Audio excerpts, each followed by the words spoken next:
Bienvenidos y bienvenidas, esto es Acompañando Crianzas, el programa semanal con contenido sobre salud y crianza respetuosa de la televisión pública pampeana. Hoy vamos a conocer a la licenciada María Elena Domínguez, conocida por todos como Cali. Ella es licenciada en Kinesiología y Fisiatría. En esta oportunidad le vamos a consultar sobre la neurorehabilitación, cómo se sigue la rehabilitación en casa, signos de alarma y más. Hoy van a poder ver la primera parte de la entrevista y el martes que viene van a poder disfrutar la segunda parte. También tenemos el espacio nutritivo con la licenciada Paula Ana y el mito o verdad con la doctora Estefanía Juskiewicz-Francés. Vamos con un pequeño adelanto del programa de hoy.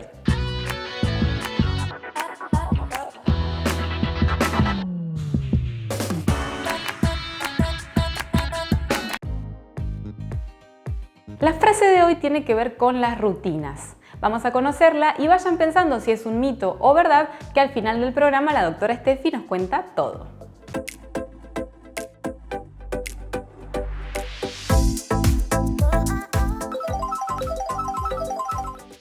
Las rutinas sirven. ¿Mito o verdad? Pensalo bien, que al final del programa lo resolvemos.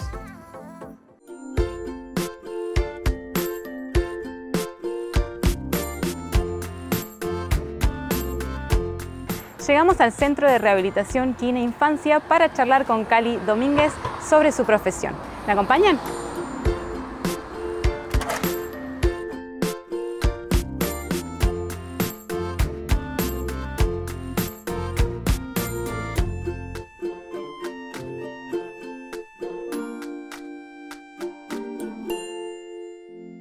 Cali, bienvenida a nuestro programa. Muchas gracias por recibirnos. Gracias a ustedes.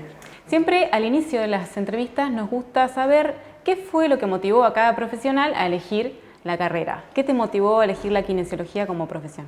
Y en principio tenía 17 años, así que imagínate, andábamos con unos libros grandotes donde estaban todas las carreras y a mí me parece que hubo mucho de prejuicio, de mandato, de miedo a una carrera más grande, a que fuera muy larga.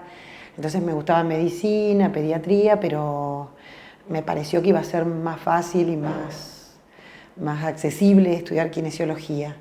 Y a la larga fue fantástico porque el vínculo es diferente, el contacto con el paciente tiene otras características, así que saldada esa deuda. Muy bien estuvo. Dentro de la kinesiología, ¿cuál es tu orientación o tu especialidad? Yo comencé como alumna en el Hospital de Niños Ricardo Gutiérrez y después fui pasante. En aquellos años todavía no estaba la especialidad en pediatría. Y bueno, esa formación fue la que determinó inicialmente. En el hospital rotábamos por todas las áreas de rehabilitación pediátrica, reumato, kinesiología respiratoria, neuro, y bueno, y entonces ese fue el enfoque inicial. Después, una vez que ya estuve en Santa Rosa y empezando a tener un poco de experiencia en pediatría, y empecé mi formación en neurorehabilitación, en un enfoque. Elegí un enfoque y bueno, y en eso me fui especializando y sigo, no termina nunca eso. Cali, contanos qué es la neurorehabilitación y a qué pacientes está dirigida. La neurorehabilitación es un área de la kinesiología, en verdad es un área de varias especialidades, de fonoaudiología, de kinesiología, de muchas áreas de rehabilitación, que está orientada a detectar tempranamente y a intervenir tempranamente en las alteraciones o en las disfunciones del desarrollo de un niño. En verdad el enfoque desde la kinesiología intenta anticiparse al desarrollo o a la instalación de la patología. El desarrollo de un niño sigue parámetros, sigue jalones bastante sencillos de anticipar. Y un poco la rehabilitación es ponerse atentos a qué cosas no están sucediendo, qué cosas no entraron, para intervenir en eso. Desde nuestra área, desde lo manual, desde el enfoque de la kinesiología, estamos como muy atentos a lo que se llama el modelado óseo. Es cómo el sistema nervioso y el movimiento del niño influye en la formación y en el tallado de sus huesos. Entonces, algunas cuestiones que uno puede anticipar para modificar y para evitar deformaciones a futuro. Como para tener el mejor niño cuando aparezcan, cuando vayan armándose otras capacidades en el chico. Una vez que llega el paciente al consultorio, ¿cómo es la dinámica? Y contanos también, además, sobre los beneficios y los objetivos de esta práctica. Cuando llega el paciente, habitualmente son bebés y en verdad nos enfocamos a ver en qué etapa del desarrollo está. Porque todos aprendemos a movernos de la misma manera, ¿sí? En sentido cefalocaudal, primero con activación de extensores, después con flexores, pero todo ese engrama que se va formando nos permite anticipar dónde estamos parados con ese bebé. Y el tratamiento en sí tiene como dos partes. Una es la terapia propiamente dicha, que se hace en el consultorio, que tiene que ver con la intervención nuestra. Y por otro lado, y la que más sostén le da, es las pautas de manejo en el hogar. Cómo le damos continuidad a estos tratamientos. En la primera etapa es en el hogar, en otra etapa es en la escuela. Cómo instalamos un cambio en la vida de esa criatura que tenga la continuidad de lo cotidiano. Y bueno, para eso se usa, bueno, hoy en día los chicos están muy asistidos en las escuelas y un poco eso es lo que uno intenta modificar para darle continuidad al tratamiento. Vamos a un corte y enseguida volvemos con más Acompañando Crianzas.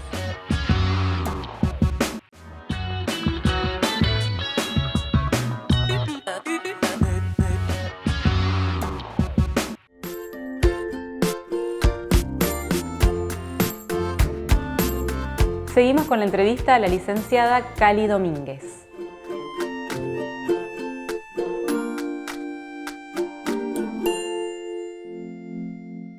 ¿Cuál es el proceso para que niños y niñas entren en confianza, lleguen a la consulta sin miedo, para que puedan llevar adelante esta rehabilitación sin que sea un estrés para ellos y para las familias? Nosotros para intervenir necesitamos sí o sí de la presencia de los padres.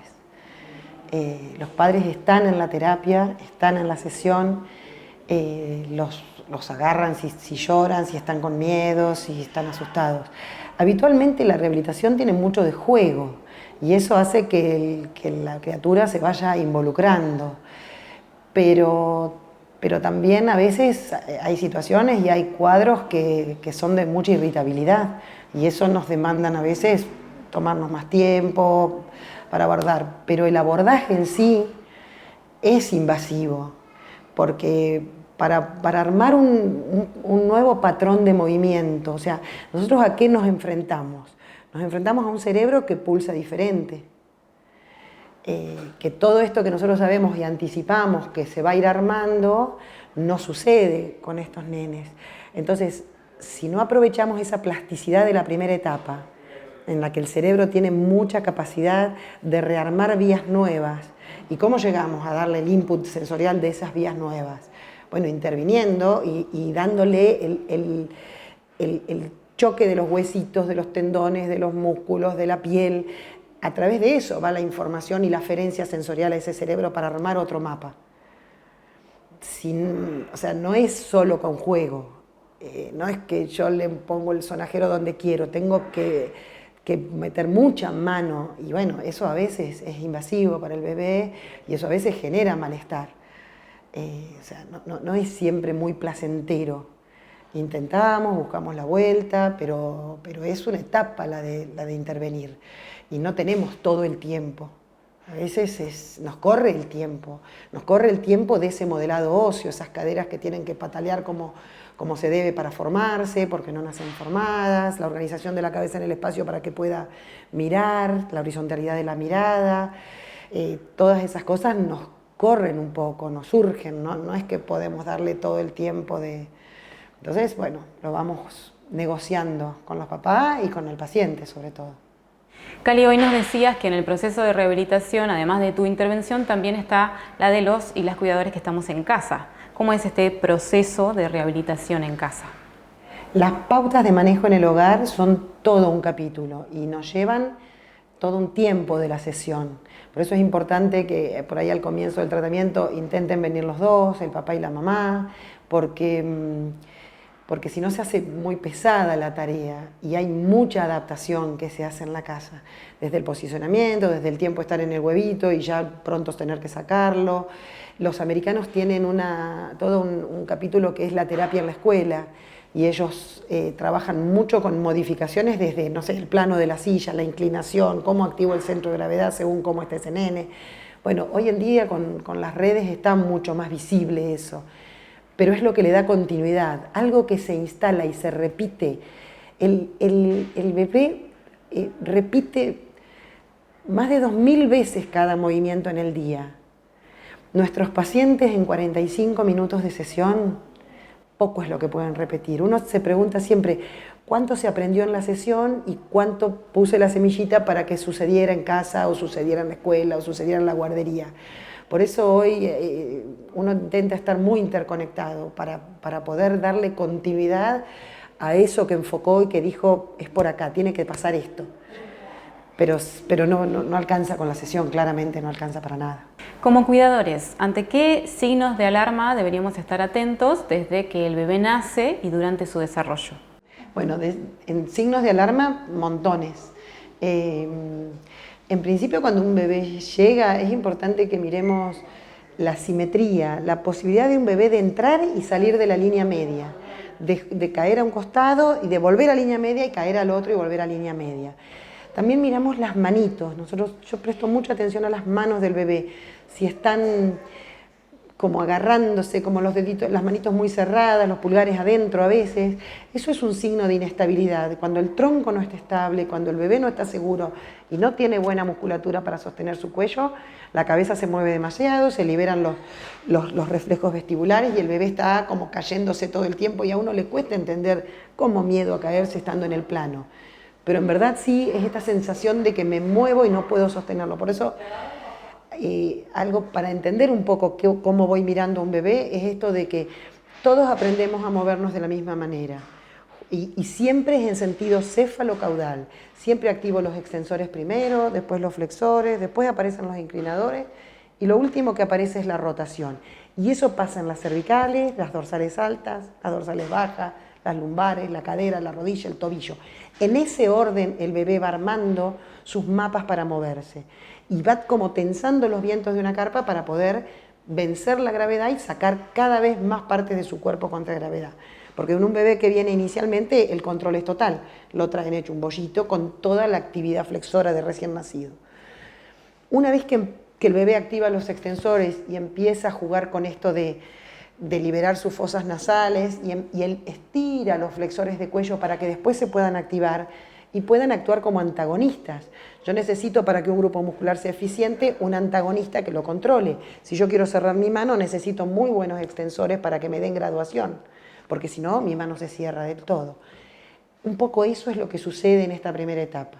Entonces, ¿qué miro? Miro esas manos y me muestran miedo, miro su simetría, si un lado del cuerpo y el otro se mueven parejos, si él tira una brazada y la otra igual, si patalea parejo, si cuando lo organizo y lo doy vuelta en boca abajo puede organizar su cabecita en el espacio, puede poner la horizontalidad de su mirada. Después, si tengo que pensar como en fotos, la foto del cuarto mes es un bebé que tiene sus manitos en las rodillas, un bebé en boca arriba que ya domina el boca arriba, que cuando lo voy a traccionar asentado acompaña con su cabecita, ya no cuelga, ya no pongo la mano atrás cuando le hago UPA, porque estoy segura de que él ya tiene flexores activos para sostenerse. Un poco eso sería el cuarto mes. En el quinto, así como en el cuarto fue el dominio de la flexión, aparece el dominio de la extensión. Y el bebé se estira todo. Es como nosotros hablamos del paracaidista, ese bebé que va todo sostenido con los extensores con sus paravertebrales y aparece la extensión del codo. Entonces puede despegarse mucho más del plano y puede organizar su cabeza en el espacio mucho más. Otra vez sucede que se despega del plano y elonga esos flexores, elonga el recto anterior del abdomen para que después se active porque va a venir el sentado. Y el sentado es un desafío enorme. Tengo que tener una potente faja abdominal que me dé estabilidad con esas 5 vértebras lumbares, esa faja abdominal que me dé tal estabilidad que yo pueda sostener un tórax, 2 apéndices y una cabeza enorme. Entonces, no se prepara el sentado sentando un bebé, se lo prepara en el plano.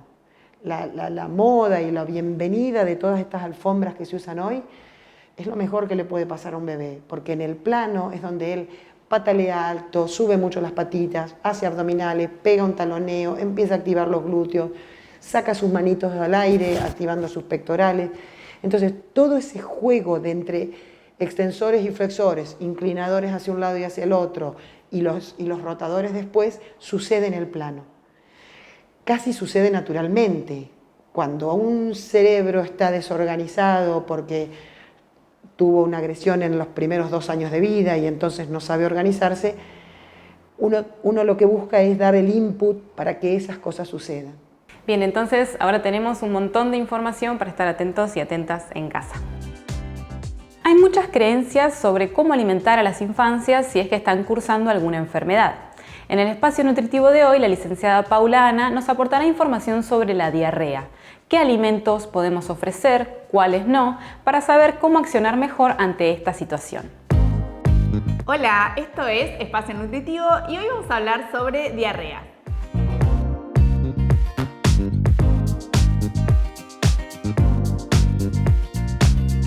Tradicionalmente, cuando un niño o un adulto tenía diarrea aguda, una gastroenteritis aguda, se recomendaba una dieta astringente que consistía en pollo, arroz, manzana, etc. Pero ya está estudiado que esto no es así, que no es necesario y lo que se recomienda actualmente es continuar con la alimentación saludable habitual. ¿Qué no tenemos que hacer? No dar gaseosas batidas como Sprite o 7up o jugos, tampoco Gatorade, porque tienen alto contenido de azúcares, jarabe de maíz de alta fructosa, colantes, y esto provoca más dolor abdominal y más diarrea.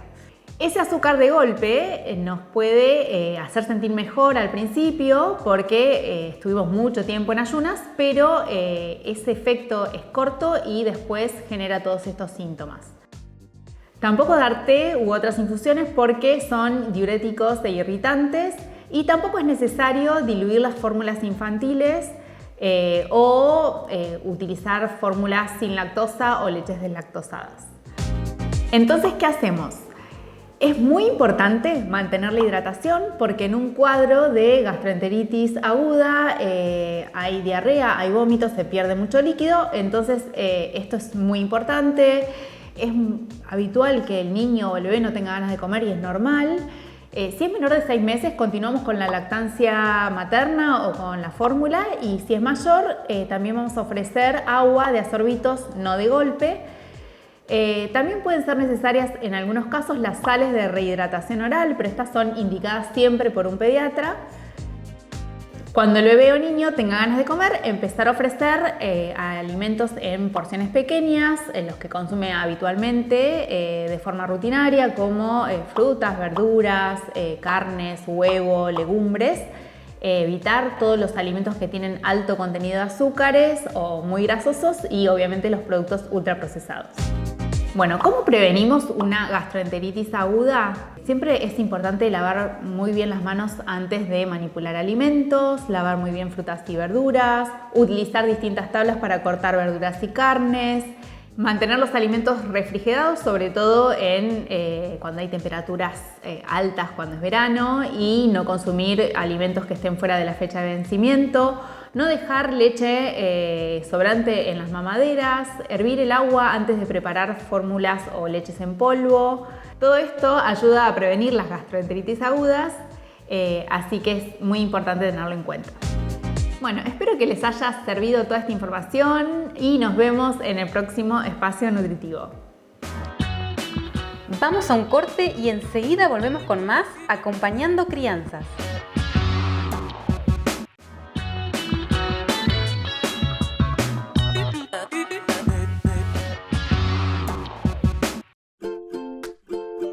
La frase de hoy, ¿les parece que es un mito o una verdad? Vamos al consultorio con la doctora Steffi para que pueda desarrollar el tema, pero antes repasemos la frase de hoy.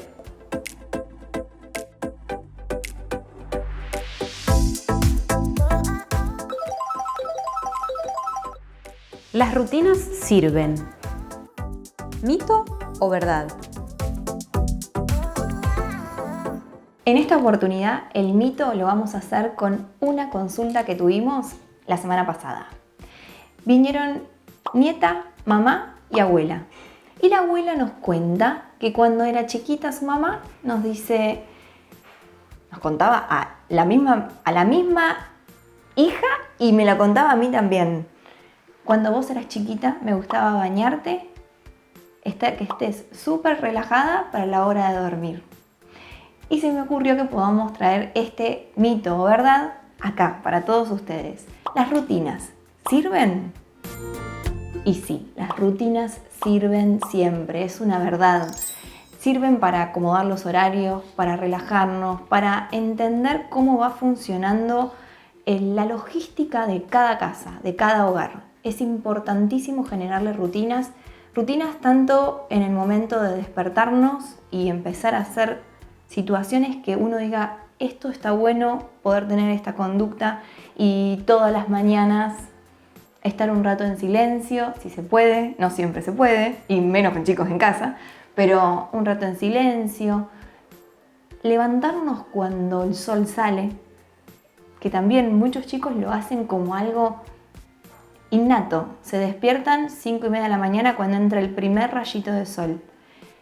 Y a medida que va pasando el día, a la tardecita, cuando empieza a caer el sol, empezar a bajar las luces de casa también, disminuir los sonidos, hablar nosotros más tranquilos y generar estas rutinas, por ejemplo, de baño, es hermoso poder lograrlo porque realmente se nota muchísimo la receptividad que hay en esas infancias cuando generamos rutinas con ellos. ¿Qué pasa cuando nosotros no tenemos una rutina? Les altera el sueño. Una de las primeras cosas que pasan. Están nerviosos, están irritables y nosotros somos los que tenemos que llevar un orden en la casa, si nosotros tenemos que llevar un orden en la familia, poder hacerlos partícipe a ellos de nuestras rutinas es perfecto. Y aparte se van a copar en que se prendan velitas a la noche. También depende todo mucho de las edades, porque claramente un bebé de 1 año que vos le prendas una velita es más peligroso que rutina. Pero cuando ya tienen 4 o 5 años, se les puede explicar que vamos a prender velitas para bajar el ritmo de la casa y se recontracopan. Alterar las rutinas que podamos tener en casa altera todo. Altera el ritmo circadiano. ¿Qué es el ritmo circadiano? Es el ritmo que tenemos nosotros desde el momento en que sale el sol hasta que entra el sol. Esto cambia en diferentes momentos del año. Ahora que estamos en primavera y que el sol empieza a salir más temprano y se empieza a poner más tarde, también va a cambiar, no va a ser exactamente igual que en invierno. Entonces es importantísimo ir adaptando la rutina también en base al momento del año en que estemos. Así que confirmamos que es una verdad que las rutinas le hacen bien a las infancias de casa y a nosotros también. Los esperamos en el próximo Mito o Verdad. Y llegamos al final del programa de hoy. Si quieren volver a ver este o alguno de los programas anteriores, pueden ingresar al canal de YouTube de la Televisión Pública Pampeana y acceder a todo el contenido. Nos volvemos a encontrar el martes que viene a las 9:30 con la segunda parte de la entrevista a la licenciada Cali Domínguez. Gracias por acompañarnos y gracias por acompañar infancias y crianzas desde el respeto y el amor. Hasta la próxima.